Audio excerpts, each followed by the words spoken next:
Bagaimana cara menuju ketahanan pangan?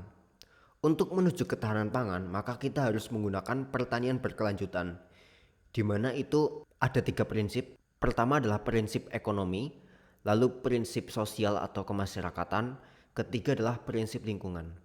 Ketiga hal ini nggak bisa dipisahkan. Itulah pembangunan berkelanjutan. Untuk menuju ke sana, langkah awal pertama untuk ketahanan pangan adalah memperbanyak aktivitas pertanian, di mana makin banyak aktivitas, makin banyak usaha yang dihasilkan, hasil yang dihasilkan juga makin banyak. Nah, untuk memperbanyak aktivitas pertanian, ada beberapa langkah. Pertama adalah mempermudah akses dan proses pertanian, bisa dengan perizinannya dipermudah, bibitnya, alat pertanian, lahannya, akses jalannya ke sana. Dan juga yang paling utama yang saya dengar dari petaninya langsung adalah standarisasi harga. Lalu ada edukasi ya, sejak dini terutama, dari sejak SD bahkan PAUD itu harusnya sudah dikenalkan dan diajarkan bagaimana mereka membuat lingkungan yang ada pertanian, jadi bisa dicontoh di rumah atau mungkin dikasihkan bibit nih, bawa tanam aja gitu misalkan.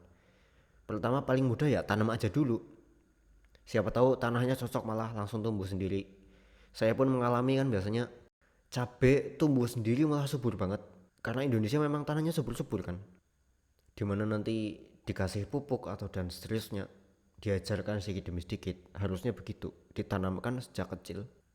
Jadi perlu diubah ya sistem pendidikan kita, saya rasa, untuk benar-benar menuju ketahanan pangan Indonesia emas. Lalu keempat adalah mengadakan seminar dan sosialisasi di masyarakat. Lalu kelima adalah mengubah citra pertanian.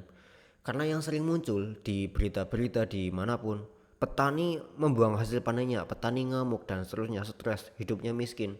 Ya kalau begini siapa yang mau jadi petani? Nggak ada lah. Maka dari itu citra ini harus diubah dengan mengambil contoh-contoh yang sudah sukses, agar itu menjadi penarik bagi mereka. Oh, menguntungkan ternyata ya. Dan berbagi cerita, kenapa gagal, apa yang bikin gagal apa aja, agar bisa diterapkan di tempatnya, agar mereka tahu apa yang harus dilakukan dan apa yang jangan sampai dilakukan. Lalu dengan usaha terus menerus, evaluasi dari proses yang dilakukan, maka keberhasilan bisa dicapai.